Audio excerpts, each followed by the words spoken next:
Hello আমার প্রিয় পরিবার, শুরু করছি নতুন একটি ভিডিওটা করছি সায়নী চক্রবর্তীকে নিয়ে। তোমরা এতক্ষণে নিশ্চয়ই প্রত্যেকে জেনেই গেছো এই সায়নী চক্রবর্তী ঠিক কে। না, আমি আগে থেকেই চিনতাম, কারণ আমি ওই জায়গাকারই মেয়ে, মগরা ত্রিবেণী, আমার ওখানেই বাড়ি। তো সেই কারণে কালকে যখন বারংবার এফবিতে এই নিউজটা দেখতে পাচ্ছিলাম, অনেকবার চেষ্টা করেছি ঘটনাটা কি আদেও সত্য, কারণ এরকম সোশ্যাল মিডিয়ায় এখন অনেক রকম মিথ্যে ঘটনা রটানো কিন্তু হয়। কিন্তু যেহেতু তাকে আমি পার্সোনালি না চিনলেও যেহেতু একই জায়গাকার মেয়ে, তাই কিন্তু চিনতাম, তার ভিডিওগুলো দেখতাম এবং তাকে আরও বেশি ভালো করে দেখতাম কিছুদিন আগের ঘটে যাওয়া একটা নৈহাটি বড়মার মন্দিরের ঘটনাকে কেন্দ্র করে। সেখানে সেলিব্রিটিদের যে আলাদা একটা স্পেস দেওয়া হয়, সেই বিষয়টাকে কেন্দ্র করে সে কিন্তু খুব সুন্দরভাবে একটা প্রতিবাদ জানায়, যেটা আমরা অনেক মানুষই করতে পারি না, করব ভেবেও করে উঠতে পারি না। কিন্তু সেই মেয়েটি এবং তার মা মানে মলিদি, সে কিন্তু ওখানে প্রতিবাদ জানায়, তারা দুজনেই ওখানে প্রতিবাদ জানায়। একটা প্রতিবাদী মেয়েকে নিয়ে যখন কালকে এফবিতে বারংবার এই দুঃসংবাদের নিউজগুলো সামনে আসছিল, মানে প্রত্যেকটা পেজ থেকে আসছিল, তখন একটু হলেও মন হচ্ছিল যে এই ঘটনাগুলো যাতে মিথ্যে প্রমাণিত হয়। বারংবার চেষ্টা করছিলাম নিজের জায়গাকার মানুষদের সাথে কথোপকথন করে যে বিষয়টা কি আদেও সত্য, কী করেই বা ঘটলো। কারণ তার পেজে আগের দিনই একটা ভিডিও তার পোষ্য সুন্দরী তাকে নিয়ে কিন্তু আপলোড করা হয়, এবং একটা প্রাণবন্ত একটা এত সুন্দর হাসি খুশি মেয়ে, যাদের পরিবারের সুন্দর সুন্দর মুহূর্তগুলো আমাদের সামনে প্রতিনিয়ত ভিডিওর আকারে তুলে ধরা হতো। এমন কি ঘটনা ঘটলো যার জন্য এরকম একটা সংবাদ বারংবার এইভাবে এফবি পেজে আসছে। অনেক চেষ্টা করার পরেও কিন্তু সেইভাবে জানতে না পারলেও আমাদের ওখানকারেরই মানে মগরা ত্রিবেণীরই আরও একটা ভাইরাল পেজ আছে, এবং হয়তো সে চিনুক বা না চিনুক, চেনে তো অবশ্যই, পার্সোনালি না চিনলেও প্রফেশনালি হয়তো চেনে, তার কিছু ভিডিওর মাধ্যম ধরে জানতে পারলাম যে না, নিউজটা কিন্তু সত্যই সত্য। এবং সেই ভিডিওর মাধ্যমে পুরোপুরি যে তার যে দেহটিকে বডিটিকে যে নিয়ে আসা হচ্ছে, এবং সেই সময় তার মা চিৎকার করে কাঁদছে, আমি কি নিয়ে বাঁচবো, আমি কি নিয়ে থাকবো।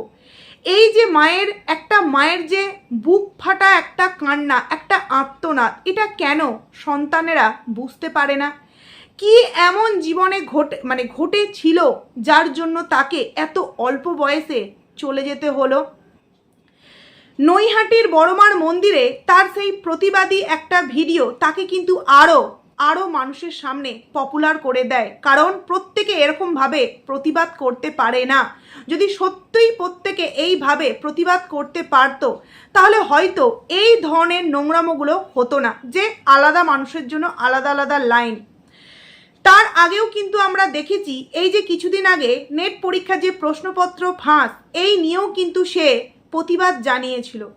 একটা প্রতিবাদী মেয়ে নিজের জীবনের লড়াইয়ে কেন এত ইজিলি হার মেনে নিল? নাকি তাকে কেউ ফোর্সফুলি এই হার মানানোতে বাধ্য করালো? উঠে আসছে অনেক প্রশ্ন। উত্তর তো অবশ্যই নিশ্চয়ই একদিন না একদিন আমরা পাবই, সঠিক তদন্ত নিশ্চয়ই হবে। কিন্তু তার আগে যেই কথাগুলো উঠে আসছে, যেই কথাগুলো আমি জানতে পারছি, অবশ্যই তোমাদের সাথে এই ভিডিওর মাধ্যমে শেয়ার করব। প্রথমত, কালকে সারাটা দিন এফবির আইডিগুলো প্লাস আমার যে বাড়ির আশেপাশের মানুষেরা আছে তাদের কাছ থেকে জানার চেষ্টা করেছি কি ঘটনাটা ঘটেছিল, আদেও কি ঘটনাটা সত্য। যখন জানতে পারি ঘটনাটা সত্য, তারপর মনে হয় কি এমন ঘটেছিল। তো পরবর্তীতে এখন কিন্তু অনেক কিছু উঠে আসছে নৈহাটির বড়মার মন্দিরে তার সেই প্রতিবাদী ভিডিও, এবং সেই ভিডিওকে কেন্দ্র করে অনেক রকম কটাক্ষের শিকার, অনেক রকম দিক থেকে নাকি তাকে থ্রেট দেওয়া হয়েছিল। জানি না কে বা কারা তাকে থ্রেট দিয়েছিল। সে তো কোনো রকম কোনো ভুল কাজ করেনি। তার সাথে বা তাদের মতো মানুষের সাথে এই অন্যায়টা বহু দিন ধরে হয়ে আসছে, তার জন্য সে একটা প্রতিবাদ জানিয়েছিল, তার জন্য তাকে নাকি থ্রেট দেওয়া হয়েছিল বা প্রতিনিয়ত নাকি থ্রেট দেওয়া হতো। দ্বিতীয়ত, পারিবারিক কোনো দ্বন্দ্ব ছিল বলে এমনটা কিন্তু জানা যায়নি, তবে সম্পর্কের একটা টানাপোড়ান মানে প্রেম ঘটিত কোনো একটা বিষয় কিন্তু তাদের মধ্যে বেশ কয়েকদিনের মনোমালিন্যের কারণ হয়ে দাঁড়িয়েছিল। সে যাকে পছন্দ করেছিল বা সে যাকে তার লাইফ পার্টনার হিসেবে বেছে নিয়েছিল, হয়তো সে তার বাবা মার মনের মতো ছিল না, সেই ছেলেটি হয়তো বাবা মার মনের মতো ছিল না।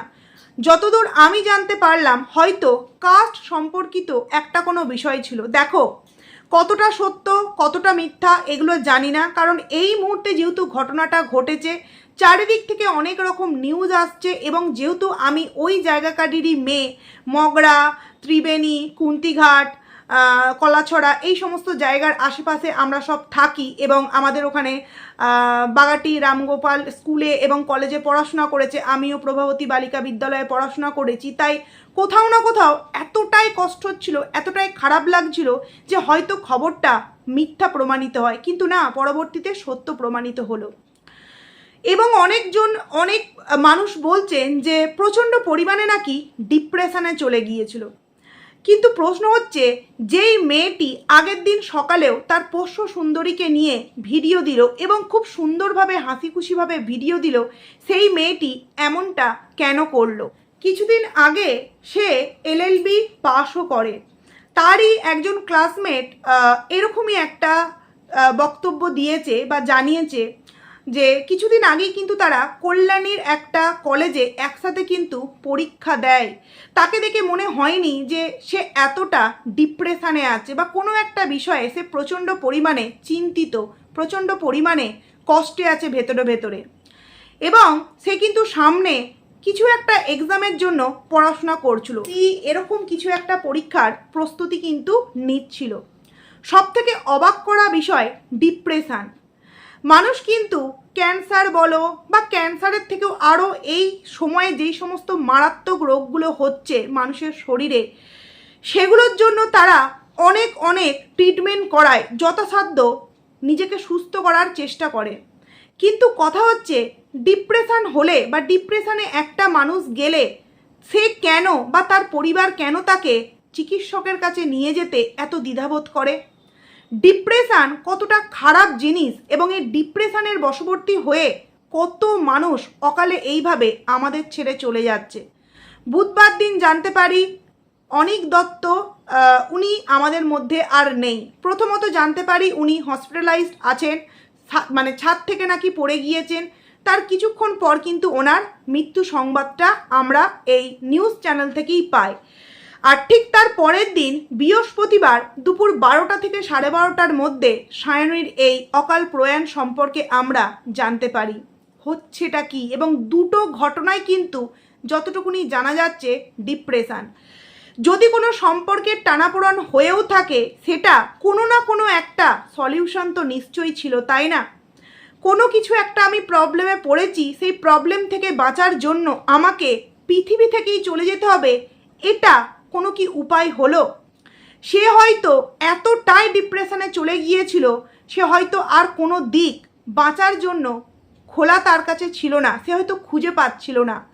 কিন্তু এটা ফ্যামিলি বলো বা নিজে বলো কেন ভুলে যায় যে আমার মা বাবাও বা আমার ঠাকুমা দাদুও, আমার মাসি পিসিরাও বা আমার বয়সী যেই সমস্ত মেয়েরা আছে, তারাও তো আমার থেকে অধিক কষ্টে আছে, তারাও আমার থেকে অনেক বেশি প্রবলেমে পড়েছে, কিন্তু তারপরেও তো তারা আবারও সুস্থ জীবনে ফিরে এসেছে।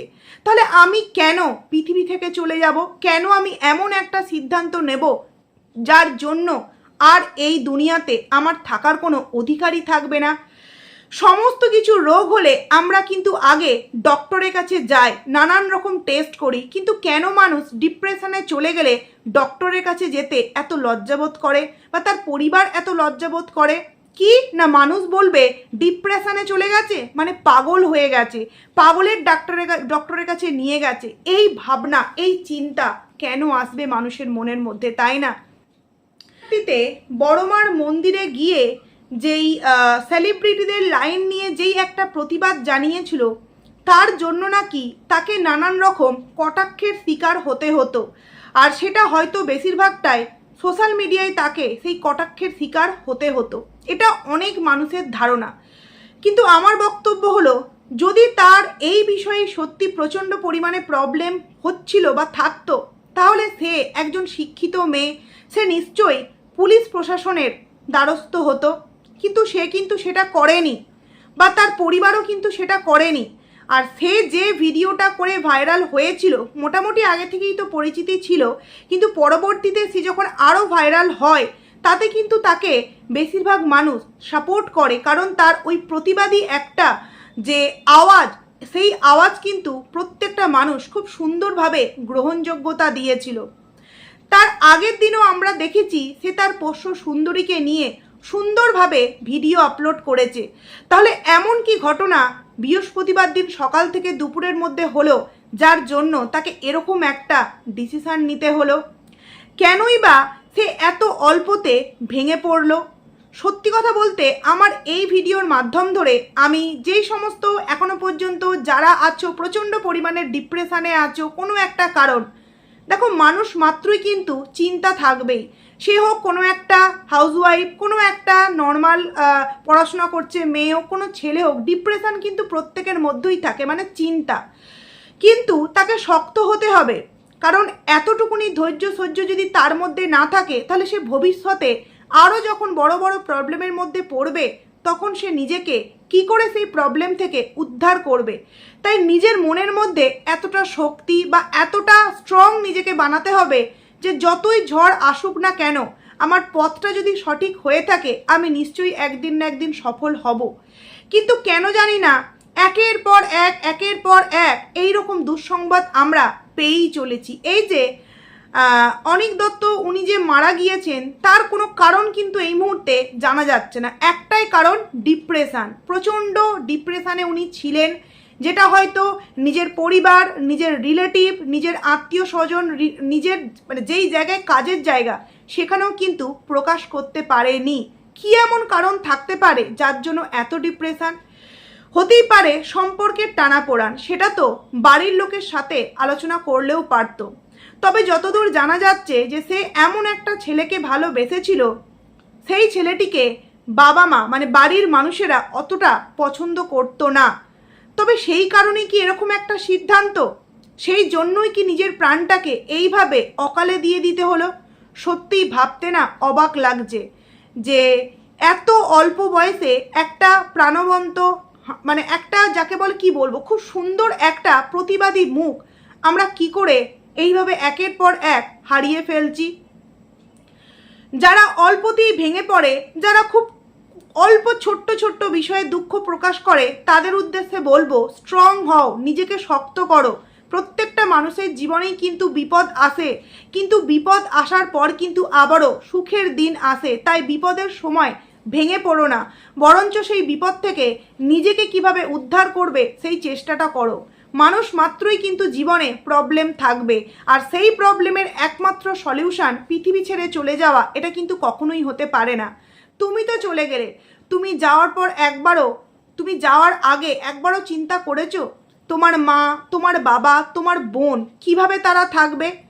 যেই মায়ের সাথে তুমি দিন রাত ভিডিও করতে, মায়েরও একটা আইডি ছিল এবং মায়ের নাম হচ্ছে মলি। আমি মলি দিই বলছি, যেহেতু ওই যে বললাম তোমাদের কি ওখানকারই চিনি ভালো করি, পার্সোনালি কখনো কথাবার্তা যোগাযোগ না হলেও অবশ্যই কিন্তু চিনি।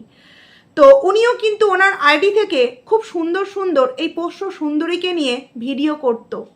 কিছুদিন আগেই দেখছিলাম ছাদে উঠে একটা খুব সুন্দর রেড কালারের শাড়ি পরে ভিডিও করছে এবং ভিউয়ার্সদেরকে এটা বোঝাবার চেষ্টা করছে তার পোষ্য, তার গলাটা ঠিক কতটা চেনে। অনেকটা দূর থেকে সে ছাদে উঠে রিলস বানাবার জন্য রেডি হওয়ার পর অনেকটা দূরের একটি ছাদ থেকে, মানে তাদের নিজেদের বাড়ির ছাদ থেকে পোষ্য দুটো বাঁধা ছিল অনেকটা দূরের একটি মাঠে, সেই ছাদ থেকে ডাক দিচ্ছে সুন্দরী সুন্দরী বলে। সুন্দরী কিন্তু খুব সুন্দরভাবে গলা উঁচিয়ে তার দিকে চলে আসছে, খুঁজে না পেলেও দেখতে ঠিকই পাচ্ছে। তাহলে সে কি এই জিনিসগুলো একবারও ভাবলো না? সে কি কখনো চিন্তা করলো না আমি যেটা করতে চলেছি, কেন করতে চলেছি, করার পর সুফলটা কি হবে? বরঞ্চ আমি চলে গেলে আমার মা বাবারই চলে যাব, অন্য কারোর কিচ্ছু এসে যাবে না। আমি যার জন্য নিজের প্রাণটাকে বিসর্জন দেব সে তো আবারও নতুন জীবনে পা দেবে, তাহলে কেন আমি আমার মা বাবার কোলটাকে ফাঁকা করে দেব? এগুলো কেন ভাবে না? আর এই না ভাবার কারণটা কি জানো? ডিপ্রেশনে কোনো মানুষ চলে গেলে সে কিন্তু বুঝে উঠতে পারে না তার কতটা কি করণীয়। তখন তার পরিবারের অন্তত প্রথমেই উচিত যে কোনো রোগ হলে যেমন আমরা নিজেরা কোনো মেডিসিন না নিয়ে আগে ডক্টরের কাছে যাওয়ার মতো একটা সিদ্ধান্ত নিই, সেরকমই ডিপ্রেশনে কেউ গেলে আগে কিন্তু ডক্টরের কাছে নিয়ে যাওয়াটা উচিত। তার পরামর্শ অনুযায়ী যেভাবে চলতে বলবে সেইভাবে কিন্তু চলাটা উচিত। কতটা ভাবনার একটা বিষয়, যেই মানুষগুলোকে আমরা সোশ্যাল মিডিয়ায় কত হাসি খুশি দেখছি, একটা জমজমাট পরিবার, কিন্তু ওই পরিবারের মধ্যে এতটা কোথাও না কোথাও খাপছাড়া ভাব ছিল, বা একটা সুন্দর ক্যামেরার মধ্যে আমরা যে একটা প্রাণবন্ত মেয়েকে দেখছিলাম, যাই ক্যামেরাটা অফ হচ্ছে তাই কিন্তু মেয়েটা ডিপ্রেশনে পড়ে যাচ্ছে, কারণ ক্যামেরার সামনে যেই অভিনয়টা করছে সেটা তার বাস্তব জগৎ নয়। সে শুধুমাত্র সোশ্যাল মিডিয়ায় একটা তার আইডি, তার পরিচিতি, তার ভিউয়ার্সদেরকে হাসাচ্ছে, তার সুন্দর মুহূর্তগুলো সে শেয়ার করছে। সে যখন অন্য মানুষকে হাসাতে পারে, অন্য মানুষকে সুন্দর সুন্দর বার্তা দিতে পারে, কারণ নৈহাটির সেই প্রতিবাদী ভিডিওটার মধ্য দিয়ে অনেক মানুষ তাকে একটাই উত্তর দিয়েছিল, খুব ভালো কাজ করেছো, আমরা যে কাজটা করতে পারিনি তোমরা সেই কাজটা করেছো, বা তুমি সেই কাজটা করেছো, কারণ সেখানে মা এবং মেয়ে দুজনেই কিন্তু ছিল। তাহলে প্রত্যেকটা মানুষ তখন কিন্তু তাকে সাপোর্ট করেছে, কিন্তু আদেও মেয়েটা এতটাও কিন্তু হয়তো স্ট্রং ছিল না ভিতর থেকে। সে হয়তো ক্যামেরা অন করলে অনেকটা স্ট্রং হওয়ার একটা অভিনয় করত, ক্যামেরা অফ করলেই ভেতরে সমস্ত কিছু দিক থেকে সে ভেঙে পড়েছিল। আর সেই ভেঙে পড়ার জন্যই হয়তো সে এত অল্প বয়সে আমাদেরকে ছেড়ে চলে গেল। সত্যিই খুব খারাপ লাগছে কালকের নিউজটা শোনার পর থেকে। কালকের নিউজটা তো পেয়েছিলাম, বাট সত্য বলে মনে হয়নি। অনেক রকম চেষ্টা করে আজকে যখন এফবিতে তার পুরোপুরি দেহটাকে নিয়ে আসা হচ্ছে, বাড়ির মধ্যে নিয়ে আসা হচ্ছে, মা বাবা চিৎকার করে কান্নাকাটি করছে, তখন মনে হলো না, নিউজটা হয়তো সত্যিই সত্য, সত্যিই সত্য। তবে এরকম একটা পোস্ট আমি তার দেখতে পাচ্ছিলাম যেখানে লেখা আছে আর এই মাঠে আসা হবে না, দিয়ে কিন্তু একটা কান্নার স্টিকার। কেন এরকমটা দিয়েছিল? তবে তার পেজ থেকে এটা শেয়ার করা হয়েছে নাকি অন্য কোনো পেজ থেকে শেয়ার করা হয়েছে এটা কিন্তু আমি জানি না, কারণ নানান মানুষ নানান রকম ছবি নিয়ে পোস্ট করছে, সেখান থেকেই যতটুকুনি যা লেখাটা দেখেছি তোমাদের সামনে বললাম। ভাবনার বিষয়, তাই না? ডিপ্রেশনে একটা পরিবার তছনছ হয়ে যেতে পারে, ডিপ্রেশনে একটা তরতাজা প্রাণ এইভাবে চলে যেতে পারে। আর ডিপ্রেশন শুধুমাত্র ইয়ং বয়সের ছেলে মেয়েদের মধ্যে আসবে এমনটা নয়, তার জলজান্ত প্রমাণ কিন্তু বুধবার দিন দুপুরে ঘটে যাওয়া ছাদ থেকে নিচই যে ঘটনাটা ঘটিয়েছেন অনিক দত্ত মহাশয়, যে ঘটনাটা ঘটিয়েছেন, সত্যি এটা ভাবনার চিন্তার বাইরে, যে ডিপ্রেশন মানুষকে কতটা নিচুই নিয়ে আসতে পারে, কতটা সাংঘাতিক কাণ্ড ঘটাতে পারে এই ডিপ্রেশন। তাই বলবো, ডিপ্রেশনে যদি কোনো মানুষ থাকো অবশ্যই কিন্তু সঠিক সময়ে সঠিক চিকিৎসা করাও, নচেত কিন্তু খুব খারাপ একটা দিন আমরা আস্তে আস্তে দেখতে চলেছি। এরকম কিন্তু সত্যিই দেখা যায় যে 10 জনের মধ্যে 2 জন কিন্তু ডিপ্রেশনের ভুক্তভোগী। তারা হয়তো ভাবে ডিপ্রেশনে আছি, এর কোনো ঔষধ নেই, ভেতরে ভেতরে গুমড়ে থাকি, কিন্তু সেই ডিপ্রেশন যখন অধিক মাত্রায় হয়ে যায় তখন কিন্তু সে আর নিজের মধ্যে থাকে না।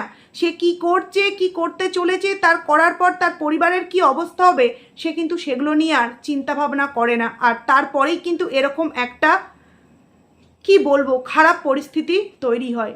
যাই হোক, এর থেকে আর কিছু বলার নেই। খুব খারাপ লাগছে, এতটাই খারাপ লাগছে সায়নীর এই দুঃসংবাদটা পেয়ে।